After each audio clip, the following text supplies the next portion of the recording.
This now is BYU offensive coordinator Aaron Roderick. Aaron, I think you've gotten more love from Jerem Jordan than even the players and any of the coaches. Like, he's brought you up. Aaron, big he's fan, your man. number one fan. Big fan. That's and nice. rightly Your so. mom and then me. It's been an incredible run over the past few years. Congratulations on that. Welcome back to the show.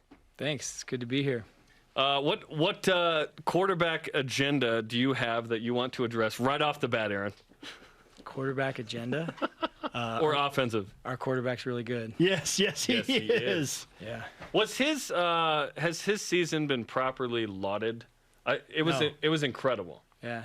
Like one of the all-time seasons. Captain efficiency.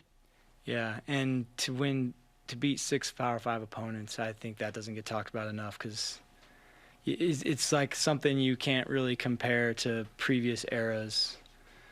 You know, there's been a bunch of great things that have happened at the quarterback position here in the past, and some of them will probably never be replicated. Yeah. I mean, video game stats, but to beat 6 Power 5 teams and good ones at that. I mean, good defenses, and then that's just to do it a variety of different ways. You know, if you need him to throw for 350 yards, he can do that. Yeah. If you need him to rush for 150 yards, he can do that. If you need him to, you know, eat the clock and grind out a close game and just find a way to get one more point than the other team, no ego at all. He'll figure it out. He'll go do that for you. Yep. And he's just a really unique player. Meanwhile, he's more hurt than anyone he's knew. Injured in most of at these the beginning games. of the year. The fact that happens too, like, just unbelievable. Arizona gets banged up. He's playing Utah hurt. He's playing Arizona State hurt, obviously. Yeah, he showed a lot of toughness and durability. I mean, those runs, those runs in the Utah game and the Arizona State game, those are gutsy, physical plays where he was he showed a lot of leadership and took some tough hits, and I was really proud of him. What's the best part about having your number one quarterback in place with no pending controversy about who the guy is going to be? From your standpoint and your position, what's the best part about that?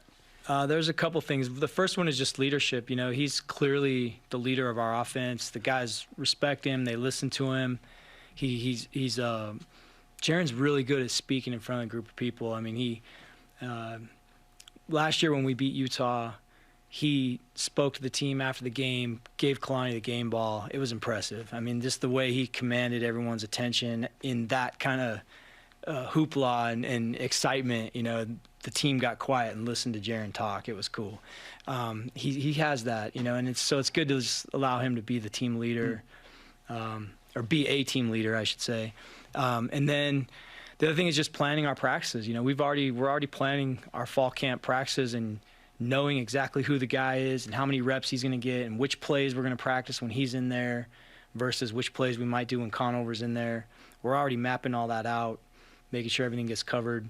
You know, that's a big deal. It's nice to, you know, not be sorting that out as you go along because, this guy played better than that guy yesterday, so today we got to give him these reps. We already know what we're doing. That's nice.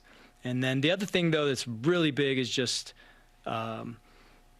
the continuity you get of repetition, knowing he's the guy and he's getting these throws in right now with Gunner, with Puka, with Keanu, with Cody, you know, with our tight ends.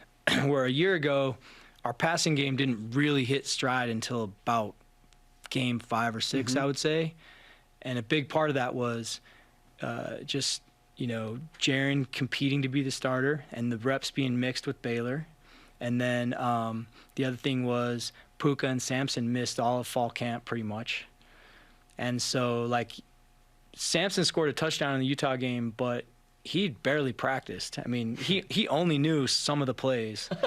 That just happened to be one of the plays he knew, and he was really good at running that route. And so Fessy put him in the game to run that route on that touchdown play. But he wasn't playing the whole offense yet. He didn't know it. Wow. And same with Puka.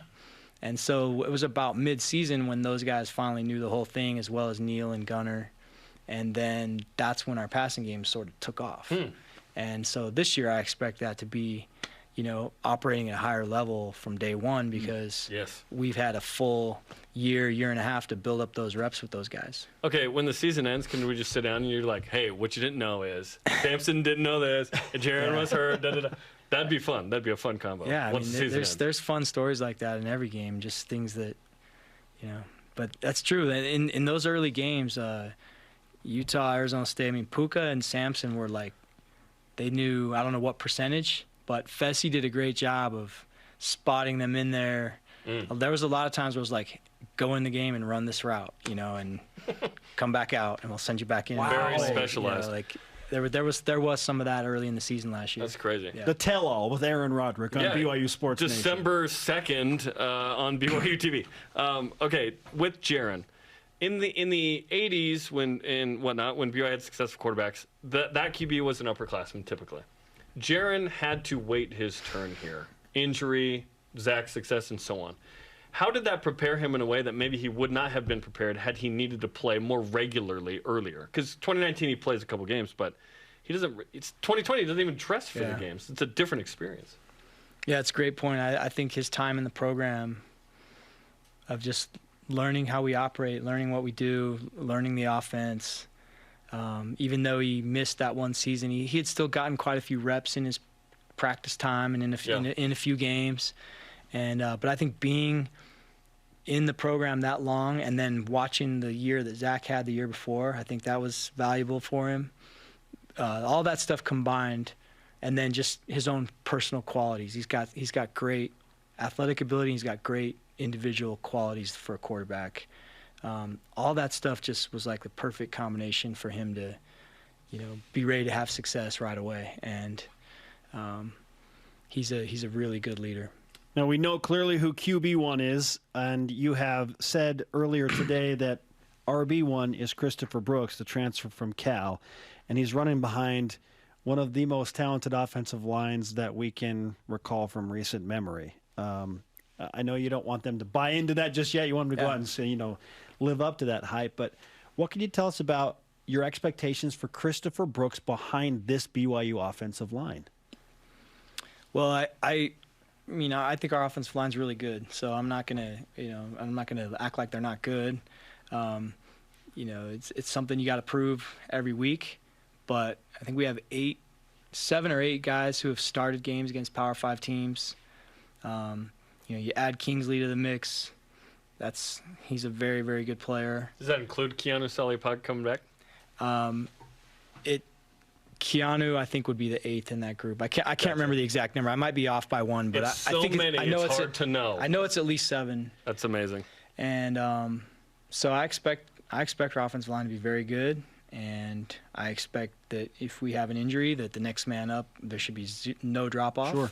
And I wouldn't be surprised at all if we rotate a little bit in games, which a lot of line coaches don't like to rotate because of the continuity of those guys working together. But there's a good chance we'll do that some because just the fact that these guys have played a lot and they're experienced. Sure. No, Chris Brooks is running behind that line. What's his specialty? Have you seen him? I have seen him. Jacked. That would qualify as a specialty. You can't look better than him, right? Like he should be the first guy to get off the bus everywhere we go. Shirtless. He's a big, fast guy. He is really well put together. He was a durable player at Cal. I hope I didn't just jinx him, but he in my opinion, he was the best player Cal had on offense.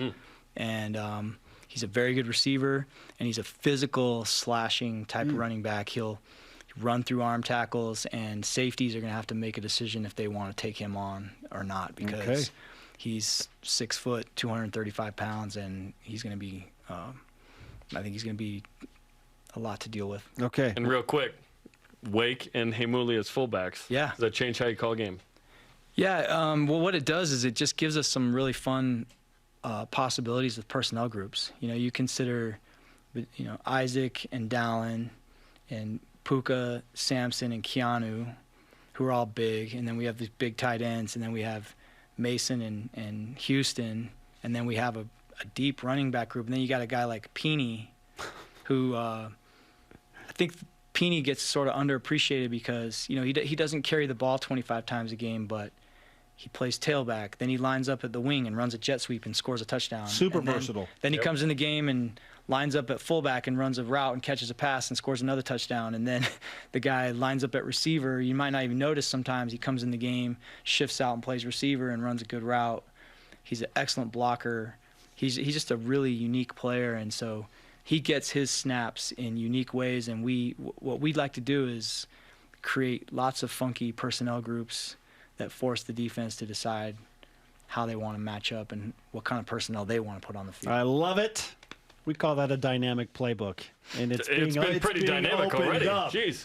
Aaron, great to have you. Enjoy vacation time before we come back to fall camp. We're looking forward to an amazing 2022 season. Thanks. It's great to be here. Can't wait. Let's go. That mustache is amazing, too. Go Top Gun. Good job, Rooster. Okay.